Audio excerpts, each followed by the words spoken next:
देश की राजधानी दिल्ली के उत्तर पूर्वी जिले दयालपुर नेहरू नगर से एक चौंकाने वाली खबर सामने आई है जो कि इंसानियत को शर्मसार करने वाली है। दरअसल एक 9 साल की बच्ची जो कि 5वीं कक्षा में पढ़ती थी, उसके साथ आप कह सकते हैं कि बर्बरता की सभी हदें पार कर दी गई। एक 9 साल की बच्ची के साथ पहले दुष्कर्म किया गया और उसके बाद उसे बुरी तरह से मारकर एक सूटकेस में पैक कर दिया गया। पूरा मामला दरअसल दयालपुर नेहरू नगर का है, जहां बकरीद के दिन शाम तकरीबन 7 बजे एक छोटी बच्ची, नाबालिग 9 साल की बच्ची, जब अपने घर से अपने किसी रिश्तेदार के घर जो थोड़ी ही दूर पर है बर्फ लेने के लिए निकली थी, उस वक्त एक शख्स उस बच्ची को बुलाकर अपने फ्लैट में ले गया और उसके साथ न सिर्फ दुष्कर्म को अंजाम दिया बल्कि बहुत ही दर्दनाक और बर्बरता से बच्ची के साथ हैवानियत की। पूरे मामले में 7 बजे जब बच्ची बकरीद के दिन बर्फ लेने के लिए निकली और बर्फ लेकर काफी समय तक वापस नहीं लौटी, परिजनों को डाउट हुआ। परिजन बच्ची को ढूंढने लगे और जब ढूंढते ढूंढते उन्होंने लोगों से पूछताछ की तो किसी एक शख्स ने यह बताया कि बच्ची को उन्होंने एक पर्टिकुलर फ्लैट में जाते हुए देखा था। उस फ्लैट की और बच्ची के घर की दूरी महज 100 से 200 मीटर है और जब परिजन कुछ और लोगों को लेकर उस फ्लैट में गए सेकंड फ्लोर पर, तो सेकंड फ्लोर पर उस फ्लैट में ताला लगा हुआ था। ताले को तोड़ा गया। तोड़ने के बाद फ्लैट के अंदर एक सूटकेस मिलता है और उस सूटकेस के अंदर उस मासूम 9 वर्षीय बच्चे की लाश मिलती है। बहुत ज्यादा बर्बरता के साथ बच्ची के साथ पहले दुष्कर्म किया गया और फिर उसे मारकर सूटकेस में पैक कर दिया गया। पूरे मामले में पुलिस ने उस फ्लैट के ओनर को गिरफ्तार किया है, जो कि आरोपी का भाई बताया जा रहा है। ऐसे दावे तमाम सोशल मीडिया और मेन स्ट्रीम मीडिया में किए जा रहे हैं कि नौशाद नाम का एक शख्स जिसने इस वारदात को अंजाम दिया है वो तभी से फरार है।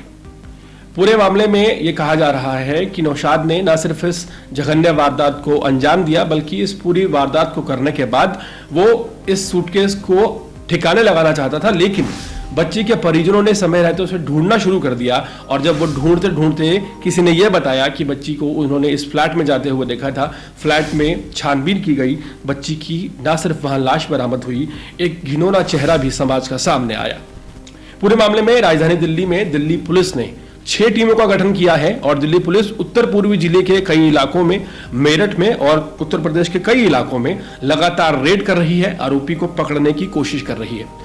लेकिन चूंकि यह मामला कल तकरीबन 7 बजे से 8 बजे का है, 8:41 पर दिल्ली पुलिस को पीसीआर कॉल मिली थी, जिसमें बताया गया था कि बच्ची के साथ दुष्कर्म हुआ है। दुष्कर्म के बाद ये भी बताया गया कि जैसे ही बच्ची का बेहोशी में वो बरामद हुई, बच्ची को जेसीबी हॉस्पिटल में उसके पिता लेके गए, लेकिन वहां उसे मृत घोषित कर दिया गया। तभी से पुलिस छानबीन कर रही है, लेकिन पुलिस के हाथ अभी तक खाली हैं, जिसके चलते न सिर्फ लोगों के अंदर आक्रोश देखने को मिल रहा है, भजनपुर इलाके में लोगों ने मुख्य सड़क जाम कर दी है और इसी के चलते जो पूरा संदिग्ध इलाका है उसे सुरक्षा बलों की अतिरिक्त टुकड़ियां लगाकर एक तरह से सैनिटाइज किया जा रहा है और लोगों से अपील भी की जा रही है कि वो आक्रोशित ना हो।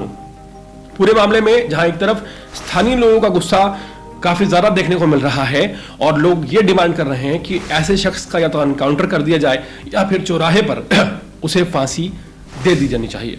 आपको बता दें कि ये बकरीद का मौका था, एक त्योहार का मौका था। त्योहार के मौके पर बच्ची ठंडा पानी पीने के लिए, बर्फ लेने के लिए अपने परिजनों के पास जा रही थी। रास्ते में ही कुछ ऐसा होता है कि बच्ची कहीं गायब हो जाती है और फिर जब परिजन ढूंढते हैं तो बच्ची का शव उन्हें बरामद हुआ है। और पूरी मामले में हैरत की बात यह है कि जिस शख्स पर शक किया जा रहा है, जिस शख्स को आरोपी बताया जा रहा है कि अभी फरार है, पकड़ा नहीं गया है, वो शख्स दरअसल वहीं का रहने वाला है। तकरीबन 100 मीटर की दूरी पर वो शख्स रहता है और हैरत इस बात की है उस शख्स के खुद के बच्चे हैं, जिसकी वीडियोस उसने अपने सोशल मीडिया पर डाली हुई है। यहाँ पर डीसीपी जो है उत्तर पूर्वी जिले के आशीष मिश्रा, उन्होंने इस बात की जानकारी दी है कि बच्ची के साथ दुष्कर्म हुआ है, साथ ही साथ बच्ची के चेहरे पर गंभीर चोटों के निशान हैं। तो ये एक बहुत बड़ा मामला है राजधानी दिल्ली में। जिस तरह से एक तरफ दावे हैं, दूसरी तरफ बच्ची के साथ इतनी बड़ी वारदात हो जाना एक बड़ा सवाल खड़ा होता है और यहाँ पर कहीं ना कहीं सियासत भी गरमाती हुई नजर आ रही है। आम आदमी पार्टी के राष्ट्रीय संयोजक और पूर्व मुख्यमंत्री अरविंद केजरीवाल ने भी इस पर सवाल उठाए हैं।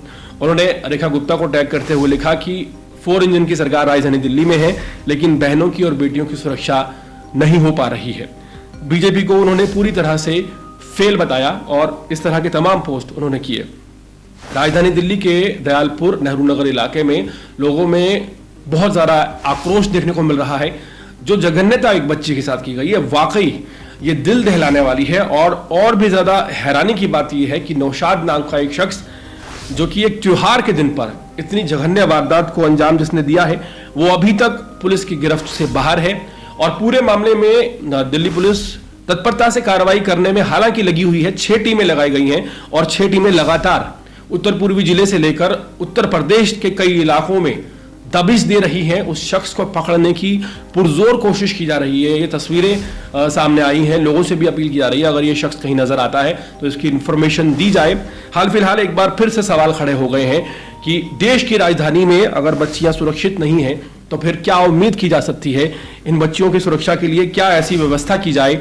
और खासकर ये सवाल तब खड़ा होता है जब इस तरह के जघन्य अपराध को अंजाम देने वाले लोग आपके आसपास ही मंडरा रहे हों, तो फिर किस तरह से, क्या प्रिवेंशन है, किस तरह से इस तरह के जो अपराध हैं जो दिनों दिन बढ़ते जा रहे हैं, इन पर लगाम लगाई जाए और लोगों में खौफ हो कि अगर वो इस तरह की जघन्यता को अंजाम देंगे तो वो बच नहीं पाएंगे। हाल फिलहाल दिल्ली पुलिस ने पॉक्सो एक्ट सहित हत्या का मामला भी दर्ज किया है और पूरे मामले की इन्वेस्टिगेशन तत्परता से कर रही है, लेकिन लोगों में आक्रोश और गुस्सा लगातार बना हुआ है।